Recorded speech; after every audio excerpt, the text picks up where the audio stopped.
मैं 4 साल तक लगभग सरमायुक्त रहा हूँ और बहुत ही मेरी लाइफ का सबसे अगर स्वर्णिम काल कहूँ तो मैं सरमायुक्त के रूप में जो काम रहा उसको मैं याद रखता हूँ, क्योंकि ये विभाग ये काम आपको ऐसा काम करने के लिए मौका देता है जहाँ पे गरीब आदमी आपके पास आता है। आपका क्लाइंटेल जो है सिर्फ वो गरीब आदमी होता है जिसका आप सहायता कर सकते हैं और उसकी हेल्प कर सकते हैं। तो मैं जहाँ कहीं भी, यहाँ इसलिए नहीं कह रहा हूँ कि मैं यहाँ आया हूँ इसलिए कह रहा हूँ, लेकिन मैं कहीं भी मुझे बोलता हूँ तो मुझे सबसे ज़्यादा लगभग 25 साल की मेरी सरकारी सेवा हो गई, उसमें सबसे अहम जो है 4 साल में जो लेबर डिपार्टमेंट में बिताया मुझे सबसे अच्छा लगता है।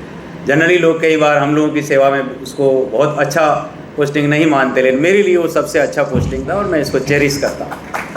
दूसरा, यहाँ पे इस भवन को जब बन रहा था, फाइनल टच हो रहे थे, उस समय भी हम लोगों ने इसमें थोड़ा सा कंट्रीब्यूशन किया था। इस ऑडिटोरियम के बनने से लेके इसके जो मीटिंग हॉल है अलग अलग तरह के, उसको लास्ट के स्टेज में जब था तो उसमें भी हम लोगों ने कंट्रीब्यूशन करने का प्रयास किया था। और जब भी मैं इधर से गुजरता था, मेरा घर इधर ही पड़ता है, मैं दूसरे विभाग में था तब भी आते जाते, तो मुझे काफ़ी दुख हुआ करता था कि इतनी अच्छी इंस्टीट्यूट को जो है हम लोग एक तरह से बुझाए रहे थे, इधर कुछ सुनसान सा लगता था। लेकिन दीपक जी का धन्यवाद कि कम से कम आज मुझे यहाँ गुलजार सा दिख रहा है। ये यहाँ इस तरह के कार्यक्रम होते रहे तो बहुत अच्छी बात होगा। और रही बात अब आज का जो टॉपिक है उसके बारे में, हेलन जी मैं जानता भी हूँ, मैडम के साथ भी काम किया हूँ। It was very close to my heart कि कैसे हम लोग बाल श्रम की जो समस्या है ये काफ़ी कठिन समस्या है। इसको सत्यार्थी जी ने भी कहा कि गरीबी, बेरोजगारी, अशिक्षा, जनसंख्या और सामाजिक स्ट्रक्चर जो है उन सब का उपज है कि बाल श्रम बनता है।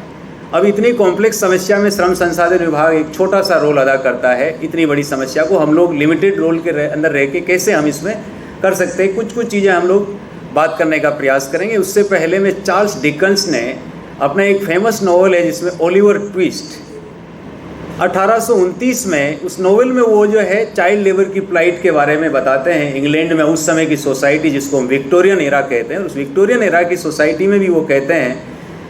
और ये ओलिवर जो है एक बच्चा होता है, चाइल्ड लेबर की तरह ये काम करता है, उसी की वर्क हाउस में वो काम करता है। उसकी जो कंडीशंस, एक्सप्लॉइटेटिव मॉडल था, उसको अगर कंपैरिजन करें और आज की तारीख में अगर हमारे यहाँ पे भी बात करें, कानून उस समय भी इंग्लैंड में उस समय इस तरह के कानून थे, लेकिन उसको रोक नहीं पाए। तो वो कहता है, उसका एक फेमस कोट है, बच्चा कहता है कि please sir I want more, खाने वगैरह के लिए कहता है। और उसी में एक और कहता है कि इट इज़ ए मेलनकोली ट्रूथ, कि ये दुखद सत्य है कि बड़े लोग भी, ग्रेट लोग भी पुअर रिलेशंस रखते हैं, उनके रिश्ते अच्छे नहीं होते। बड़े लोग भी पुअर रिश्ते रखते हैं। इसका मतलब ये कि आज भी हम देखें तो बड़े लोगों के घरों में आपको चाइल्ड लेबर मिलेंगे। गरीब आदमी के काम कराता है। तो एक्सप्लॉइटेटिव मॉडल अगर हम विक्टोरियन एरा से कंपैरिजन करें तो आज भी हमारे समाज में इस तरह के काम कराने वाले लोग मिलेंगे। आगे वो बोलते हैं कि लेकिन गरीब आदमी जो है, poors are driven to the work house, to child labour, to service. तो हम लोग गरीब आदमी या बच्चा, जो सत्यार्थी जी भी बताया कि गरीबी, बेरोजगारी, अशिक्षा, ये सभी के कारण ये होता है। और जो चार्ल्स डिकन ने उस समय 1839 में जो बात बताई हमारे लिए लागू है।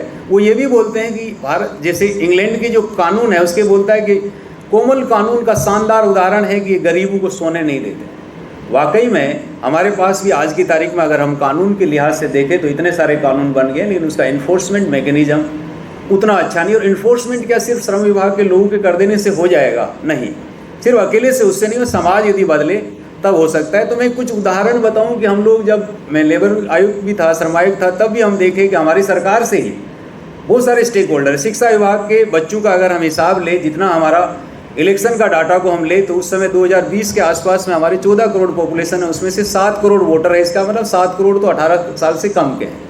उस एनालिसिस को भी हेलन जी ने और हम लोगों ने काफ़ी मेहनत करके उस समय निकाला डाटा कि हमारी स्कूल में जितने बच्चे रिपोर्ट कर रहे हैं वो बच्चे तो एक्चुअली आप जो वो गोस्ट डाटा दे रहे हैं, एक्चुअल में है नहीं।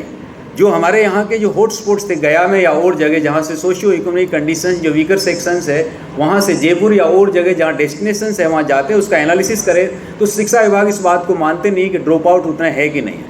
फाइनली उस समय भी नहीं स्वीकार करते थे हमने, लेकिन जो सेंसस का डाटा और उसको एनालिसिस करके काफ़ी लड़ाई किया और फाइनली उन लोगों को कुछ हद तक मानना पड़ा। लेकिन बाद में आप देखे होंगे कि पाठक सर जब गए तो उन्होंने एमडीएम वगैरह का एनालिसिस किया तो गोस्ट बच्चे कितने सारे निकल के आ रहे हैं। अब आधार से सीडिंग करने पे और वो बच्चे कम आ रहे हैं। इसका मतलब जितने बच्चे हम क्लेम करते हैं कि हमारे स्कूल में है, वो स्कूल में है ही नहीं एक्चुअली।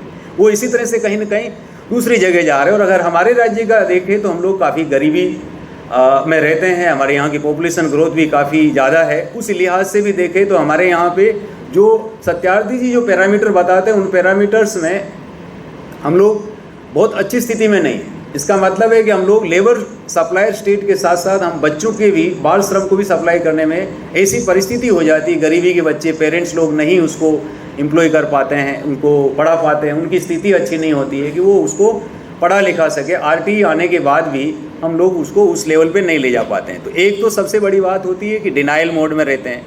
इकोलॉजी है जो उसको सस्टेन करने में मदद करता है। और अगर अब हम रिस्ट्रिक्ट करें श्रम विभाग के मामलों को, अगर श्रम विभाग के ही काम को देखें तो इन्फोर्समेंट मैकेनिज्म आप लोग काफ़ी मेहनत करते हैं। CLTS हम लोगों ने शुरू किया, ट्रैक करते हैं बच्चे का, लेकिन फिर भी हमारा जो लिमिटेड, हम अगर रेस्क्यू कर भी लिए तो उसको रखेंगे कहाँ? शुरुआत वहाँ से होती है। रेस्क्यू करने के बाद में अगर उसको लेके कहाँ जाएंगे? पहली बात तो आपके पास खाना ही नहीं खिलाने को होता है। CWC में प्रस्तुत करने के पहले गाड़ी नहीं हुआ करती, अब शायद आप लोग को गाड़ी दे दिया एलियो को, बहुत अच्छी बात है। लेकिन उसके बाद भी उसको रहने के, क्योंकि आप वापस माता पिता के पास भेज दे रहे और उसकी स्थिति वापस विशियस साइकिल में पड़ के वो बच्चा जा नहीं पाता, और फिर जो ट्रैफिकर्स लोग उसको लेके चला जाता है। हम लोग ने STC भी खोला, लेकिन वो उदाहरण भी बहुत ज़्यादा मुझे लगता है सफल नहीं हो पाया, क्योंकि उसमें जो जितने स्टेक होल्डर है उसमें सब में अच्छे और बुरे सब तरह के लोग होते हैं। NGO लोगों को चलाने के लिए दे तो वो भी अपना कुछ न कुछ इंटरेस्ट निकाल लेता है। जयपुर से अगर रेस्क्यू करा के लाते हैं बच्चे या और जगह से निकाल के लाते हैं तो वो काउंटिंग इतना दिखाना चाहते हैं, सिर्फ उसमें काउंटिंग तक रखता है, अपना चेहरा चमकाने तक रहता है। एक्चुअल में जो धरातल पे काम करके रिहेबिलिटेशन करने वाला पार्ट जो है उसमें कम ध्यान देता है। तो मेरा जो सुझाव है कि ये बहुत मल्टी डिपार्टमेंट स्टेक होल्डर को हमको साथ में लाने की ज़रूरत है, जिसमें चाहे गरीबी को इरेडिकेट करने वाले लोग हैं। मैं एक उदाहरण दूंगा, मैं जब DDC था उस समय भी नरेगा के जो मजदूर होते थे हमारे पास आते नहीं थे, मिल नहीं पाते थे, हमको नरेगा की मजदूरी नहीं मिलती थी, हम खोज के लाना पड़ता था, हमारा मेंडेज पूरा नहीं होता था। तो उस समय हमने PO जो थे हमारे प्रोग्राम ऑफिसर्स, उनको एक अनुरोध किया कि हम लोग क्यों ना उन लोगों को, मजदूरों को सिर्फ मजदूर ना समझे और उसको हम ये समझे कि क्लाइंट है हमारे और उसकी क्या समस्याएं हैं उसको भी साथ में हम लोग लाभ पहुंचाने का प्रयास करें। दीपक जी ने बहुत अच्छा किताब लिखा है, वैसे भी लिखते हैं। सारी जितनी स्कीम है योजनाएं सरकार की, उसको एक साथ करके हम क्या उसको जिसमें जैसे उसका बच्चा पढ़ रहा है तो उसको लाभ दिलवा सकते हैं, पेंशन, उसके अगर ओल्ड एज में उसके माता पिता है तो उसको पेंशन दिलवा दे। इस तरह के जितने जो लाभ एक परिवार को सरकार का हम बोलते हैं वोम टू टॉम, वो जो लाभ है उसको कैसे हम कंपाइल करके उसको दिला सके। तो हम मजदूरों के साथ में जो जैसे मजदूर संवाद करा रहे हैं, नरेगा के साइट में हम मजदूर के संवाद हमारे PO साहब लोग किया करते थे। उसका बच्चे का अगर कुछ छात्रवृत्ति का मसला तो उसका फार्म भर देते, उसका अगर साइकिल योजना में बच्ची को साइकिल मिलना तो उसका दिलवाने के लिए एक तरह से उसका एडवोकेट के रूप में हम लोग, हमारे प्रोग्राम ऑफिसर्स काम करते थे उसको लाभ दिलवाने से। और यही अप्रोच अगर अभी भी हम चलाएं, उसका बच्चा क्यों बाल श्रम बन रहा है? सरकार की योजनाएं तो इतनी सारी योजनाएं उस तक पहुंच नहीं पाती है।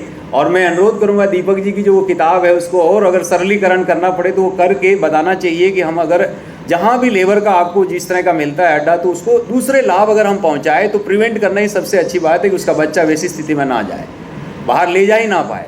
उसको अगर इंदिरा आवास नहीं मिल रहा है, इंदिरा आवास दिलाए, और जो भी लाभ दे है वो सोशल जो सरकार की योजनाओं का लाभ अगर हम दिला पाए तो बहुत बड़ी बात होगा।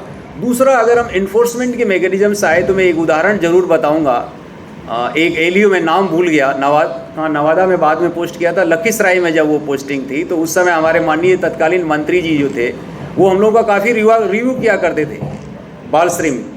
अब जो उस एलियो ने एक जगह रेड किया बढ़ैया में, और उसने ऐसे आदमी के यहाँ रेड कर दिया जब वो माननीय मंत्री जी जीते थे, तो कहा जाता है कि उन्होंने 1 क्विंटल लड्डू बंटवाए थे और उसकी दुकान में ही उसने छापामारी कर दिया। और छापामारी करने के बाद में वो बच्चों को निकाली वहाँ से, रेस्क्यू की और लेके, आई डोंट नो वो है क्या यहाँ वो लड़की, नहीं कोई जानते हैं उसको, नाम भूल गया, क्या नाम था? हाँ अनुराधा, यस थैंक यू। तो अनुराधा जब उसको रेस्क्यू कराती तो उसके पीछे लोग बंदूक लेके पड़ जाता है और वो मुश्किल से भगा के लखीसराय जाने के बजाय मुंगेर लेके गई थी। और उसको सैल्यूट करता हूँ कि ऐसे लोग भी उस समय हमारे साथ थे और आज आप लोग का जज्बा है। तो इतने खतरों के साथ खेलते हैं, आप जाते हैं, अगर थोड़ी देर टिक गए तो आपको वहाँ मारपीट हो जाएगा, हंगामा हो जाएगा, आपके साथ कई बार पुलिस भी सहयोग नहीं करती। उसको कराने के बाद प्रस्तुत करने में कई तरह के खतरे होते हैं। तो इसी प्रकार से, तो इसका मतलब ये कि आप मजबूती से यदि करते हैं तो उसका प्रभाव पड़ता है। इसी प्रकार से एक सीनियर ब्यूरोक्रेट के घर पे है ये इधर कोई लड़का था पटना का एलएस रंजन, क्या नाम उसका है, हाँ रणवीर। उसने किसी सीनियर, बहुत ही सीनियर ब्यूरोक्रेट के घर पे रेड किया और वहाँ पे उसने वीडियोग्राफी किया और उसके बाद में काफ़ी प्रेशर आया लोगों का। सीनियर IAS ऑफिसर के ससुराल या कोई घर था, वहाँ पे बाल श्रमिक को रेस्क्यू कराया। बड़े प्रेशर आने के बाद में हम लोगों ने उसको मजबूती से उसको नहीं उसका बच किया और कार्रवाई किया।